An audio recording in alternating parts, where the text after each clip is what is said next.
warahmatullahi wabarakatuh. Waalaikumsalam warahmatullahi wabarakatuh. Ibu, perkenalkan nama saya Siska. Di sini saya dari Stikes. Kebetulan ada tugas tentang kesehatan dan keselamatan kerja.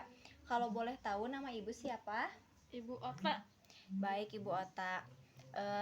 Kan Ibu punya industri bikin sistik sama pangsit ya, Bu. Nah, di sini saya akan menjelaskan tentang kesehatan dan keselamatan kerjanya.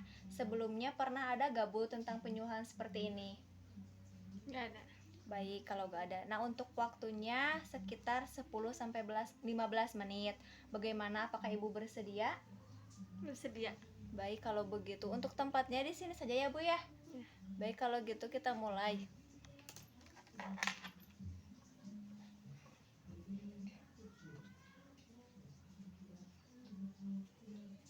Nah, sebelumnya saya akan menjelaskan tentang keselamatan kerja.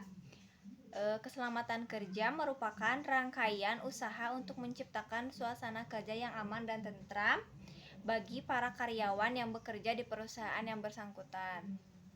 Kemudian ada faktor penyebab kecelakaan. Salah satunya itu peralatan kerja, kemudian tempat kerjanya, kemudian pekerjanya. Nah, untuk peralatan kerjanya yaitu tidak tersedia alat pengaman dan pelindung tenaga kerja. Kalau di sini ada tidak? Tidak. Tidak.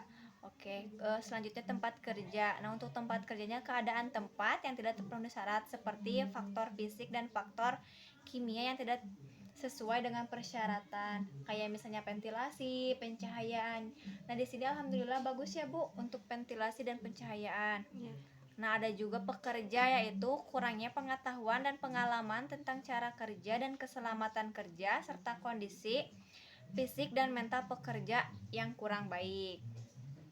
Sampai sini paham? Paham. Ya, kita lanjut. Sarana untuk menangani kecelakaan. Yang pertama ada penyediaan P3K yaitu APD, alat pelindung diri seperti topi, pengaman, kacamata, kemudian masker, kemudian penutup telinga. Kalau untuk pelindung badannya ada apron atau jas kayak celemek kayak gitu. Kemudian alat pelindung anggota sepatu boot sama sarung tangan. Nah, manfaat si alat pelindung diri itu untuk melindungi seluruh atau sebagian tubuhnya terhadap kemungkinan adanya potensi bahaya atau kecelakaan kerja. Yaitu selanjutnya mengurangi resiko akibat kecelakaan. Nah, seperti ini Ibu contohnya. Ya. Nah, kemudian ada pertolongan pertama pada kecelakaan atau P3K. P3K adalah upaya memberikan pertolongan pertama secara cepat dan tepat kepada pekerja atau orang lain yang berada di tempat kerja mengalami sakit atau cedera di tempat kerja. Nah, untuk tujuannya yaitu menyelamatkan nyawa, meringankan penderita korban seperti meringankan rasa nyeri. Kemudian mencegah cedera atau penyakit bertambah parah seperti mencegah perdarahan, kemudian mempertahankan daya tahan korban. Nah, untuk isi kotak P3K-nya yaitu ada kasa steril, betadin, plester, kapas, perban, alkohol, rivanol sama gunting. Kalau bisa ada NaCl karena sekarang betadin sudah tidak dianjurkan ya, Bu, sama alkohol untuk penanganan luka. Sampai sini Ibu paham nggak? Paham. Di sini ada kotak P3K nggak? Nggak ada. Nggak ada.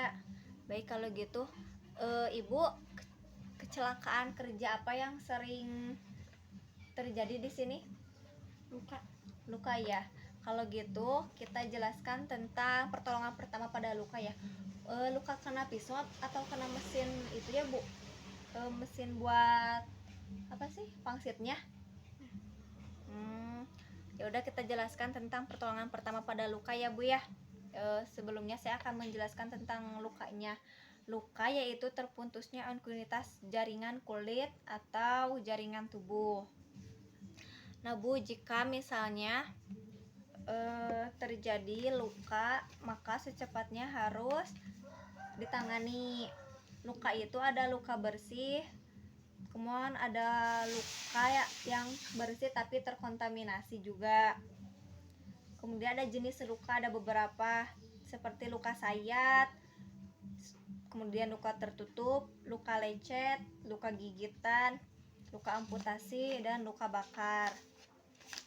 Namun di luka itu ada kedalamannya.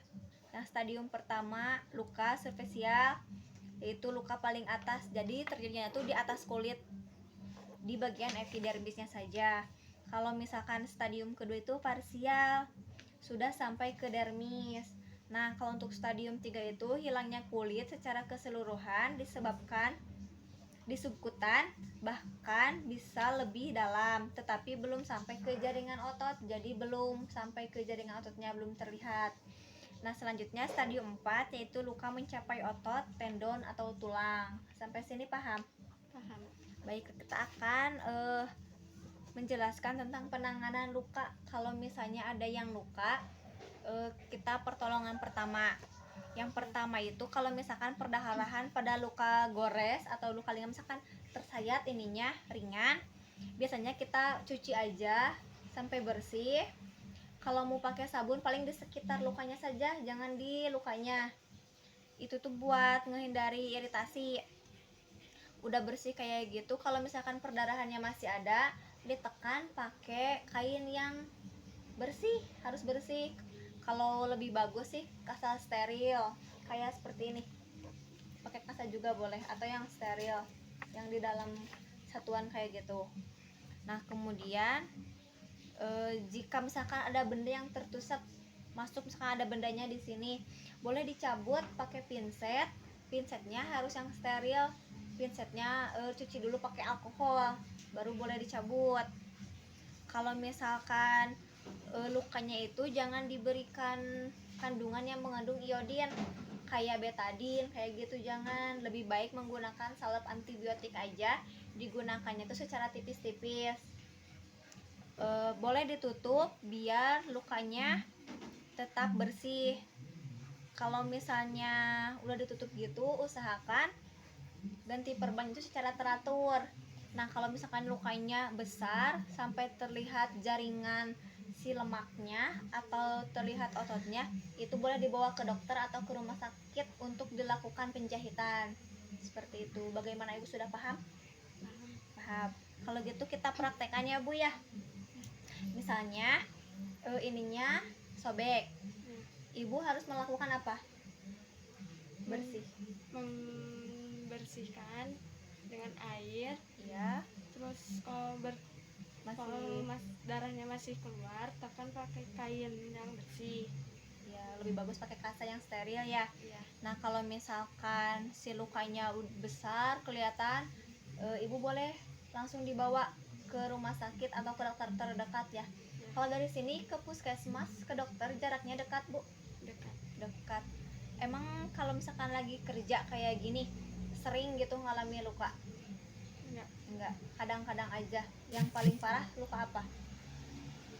Luka tangan. Luka tangan, kena itu doang? Iya. Oh, paling kena sayatan pisau kayak gitu ya. Oh iya, baik. Kalau Ibu sudah paham, ini ada sedikit alat buat nanti takutnya ada yang luka. Mudah-mudahan sih enggak ada, tapi takutnya. Ini ada kasa steril, kemudian ada alkohol, dan ada NaCl. Semoga bermanfaat ya, Bu, ya. Ya. Ada yang mau Ibu tanyakan enggak? Enggak, sudah jelas. Ibu sudah bisa. Kalau misalkan ada yang luka, Ibu sudah bisa menolong gitu. Ya. Ya, kemudian alat kotak P3K-nya ya, Bu, mohon diisi gitu dalamannya. Ini ada sedikit, nanti ditambah-tambahin lagi aja ya. Kalau gitu saya pamit. Terima kasih atas waktunya. Mohon maaf bila mengganggu. Assalamualaikum warahmatullahi wabarakatuh. Waalaikumsalam warahmatullahi wabarakatuh.